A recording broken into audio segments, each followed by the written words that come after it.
పల్నాడు జిల్లా నర్సరావుపేటలో దారుణ హత్య ఘటన వెలుగు చూసింది. అయితే భార్యపై కోపంతో భర్త రమేష్ అతి కిరాతకంగా భార్యను హత్య చేశాడు. సో అయితే పోలీసుల ముందు ఈ నేరాన్ని రమేష్ అయితే ఒప్పుకున్నాడు. అయితే వీరికి పెళ్ళయి ఆరు సంవత్సరాలైంది. వీరికి ఇద్దరు మగపిల్లలు కూడా ఉన్నారు. అయితే ఈ నేపథ్యంలో పెళ్ళైనప్పటి నుంచి కూడా వీరిద్దరి మధ్య మనస్పర్ధలు కొనసాగుతూనే ఉన్నాయి. సో అయితే ఈ నేపథ్యంలో అవి ఈ మధ్య కాలంలో ఇంకా ఎక్కువ కావడంతో కేవలం భార్యపై కోపంతోనే మనస్పర్ధలు ఎక్కువడంతో కొన్ని గొడవల కారణంగా భార్యనైతే అతి కిరాతకంగా హత్య చేశాడు భర్త రమేష్. సో దానికి సంబంధించిన బ్రేకింగ్ న్యూస్ మనం చూస్తున్నాము. సో దీంతో ఇరు కుటుంబాల్లో విషాదంతో నిండిందనే చెప్పుకోవాలి. సో ఏదైతే అటు భార్య మేరీ ఉందో తనతో 6 ఏళ్ల క్రితమే రమేష్ కి పెళ్ళయింది. వీరిద్దరికి కూడా ఇద్దరు కొడుకులు ఉన్నారు.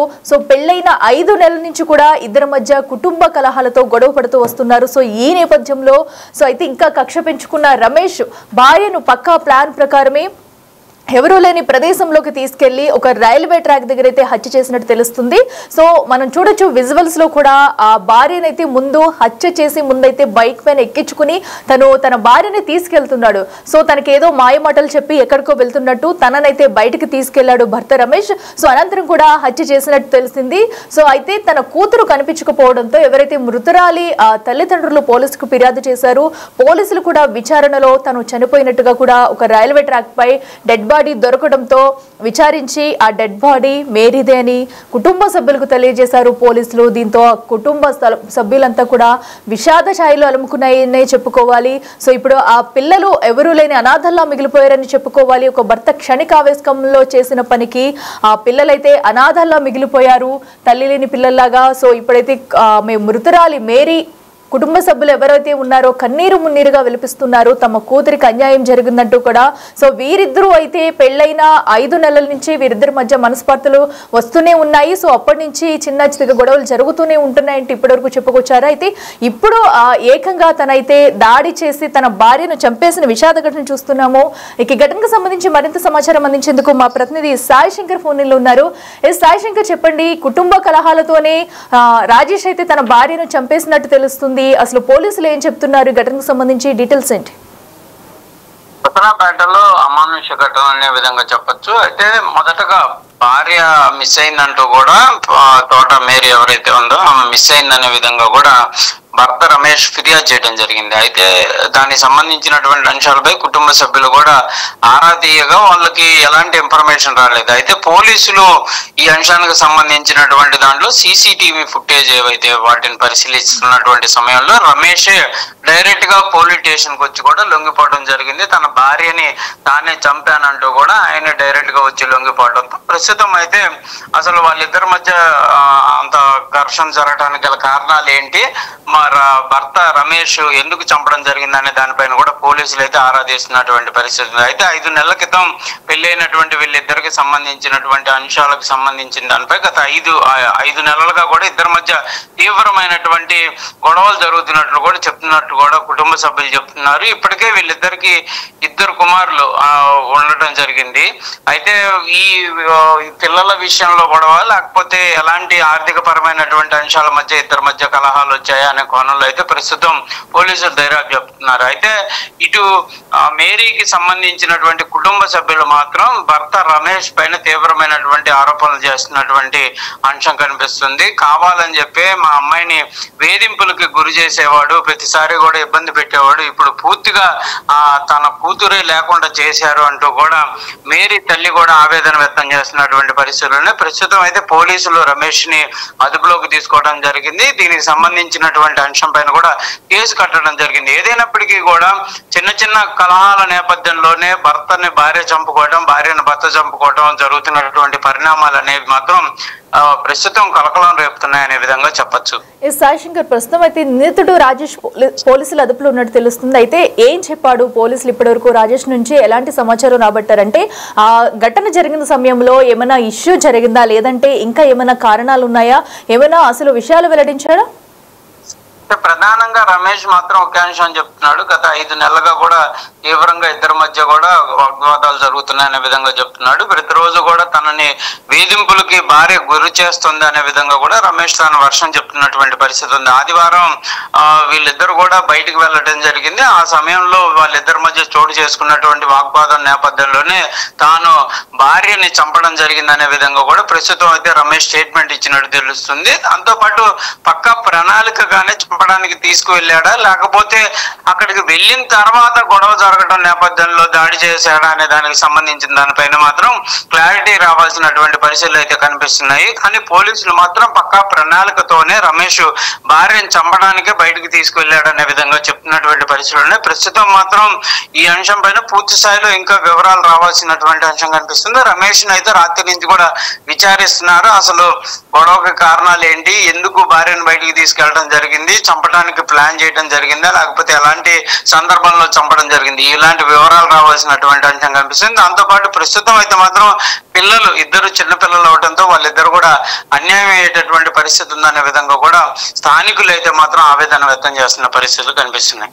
అయితే సాయి శంకర్, అటు మేరీ కుటుంబ సభ్యులు ఏమంటున్నారు తల్లిదండ్రులు? ఎందుకంటే వీరికి ఇదివరకు నుంచి కూడా మనస్పర్ధలు ఉన్నాయి, గొడవలు జరుగుతున్నాయి అన్నట్టుగా కూడా తెలుస్తుంది. సో ఇంతకు ముందు ఎప్పుడైనా గొడవపడి ఇంటికి వెళ్ళిపోవడం లేదా వాళ్ళు ఎప్పుడైనా వచ్చి వీళ్ళకి శ్రద్ధ చెప్పడం ఏమైనా చేశారా? ప్రధానంగా ఇప్పుడు వాళ్ళు ఏం చెప్తున్నారు?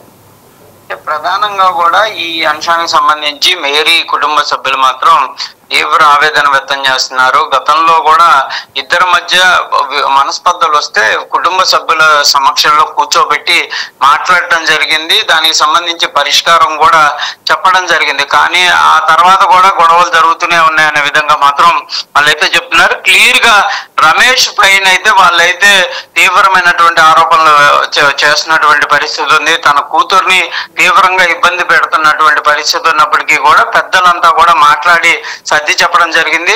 కానీ ఇలాంటి దుర్గతానికి పాల్పడతాడనే విధంగా మేము అనుకోలేదు, లేకపోతే మా పిల్లల్ని మేము తెచ్చుకొని ఉంచుకునే వాళ్ళం అనే విధంగా కూడా మేరీ తల్లిదండ్రులు అయితే చెప్తున్నారు. పక్కా ప్రణాళికగానే మా అమ్మాయిని చంపడం జరిగింది, కంపల్సరీగా కఠినంగా అతన్ని శిక్షించాలనే విధంగా కూడా వాళ్ళైతే కోరుతున్నటువంటి పరిస్థితి ఉంది. ప్రస్తుతం అయితే ఆ ఇద్దరు చిన్న పిల్లలు ఎవరి వద్ద ఉన్నారు? అటు రాజేష్ కుటుంబ సభ్యులు ఎవరైనా వచ్చి ఆ పిల్లల్ని తీసుకెళ్లడం కలవడం కానీ చేశారా, లేదా మేరీ తల్లిదండ్రుల వద్దే ఉన్నారా? ఆ పిల్లల బాధ్యత ఇప్పుడు ఎవరు తీసుకునే ఛాన్స్ ఉందనుకోవచ్చు? ప్రధానంగా ప్రస్తుతం అయితే పిల్లలిద్దరూ కూడా మేరీకి సంబంధించినటువంటి వాళ్ళ దగ్గరే ఉన్నట్లు కూడా తెలుస్తుంది. రమేష్ కి సంబంధించినటువంటి వాళ్ళు ఇంకా ఈ అంశానికి సంబంధించి వాళ్ళు ఎక్కడ కూడా బయటికి వచ్చినటువంటి పరిస్థితి అయితే లేదనే విధంగా చెప్పొచ్చు. అంటే గత 3 రోజుల క్రితం కూడా నర్సరాపేట రావడం జరిగింది, అంటే గొడవ అవ్వటం జరిగింది. నర్సరాపేట అమ్మాయి వెళ్ళిపోవడం జరిగింది. అయితే ఇతను వెళ్ళి 3 రోజుల క్రితం వాళ్ళిద్దరి మధ్య కూడా గొడవ జరిగినట్లు కూడా కుటుంబ సభ్యులు చెప్తున్నారు. అయితే ఆ తర్వాతే ఆమెను బయటకు తీసుకువెళ్ళడం జరిగింది అనే విధంగా కూడా గుర్తిస్తున్నారు.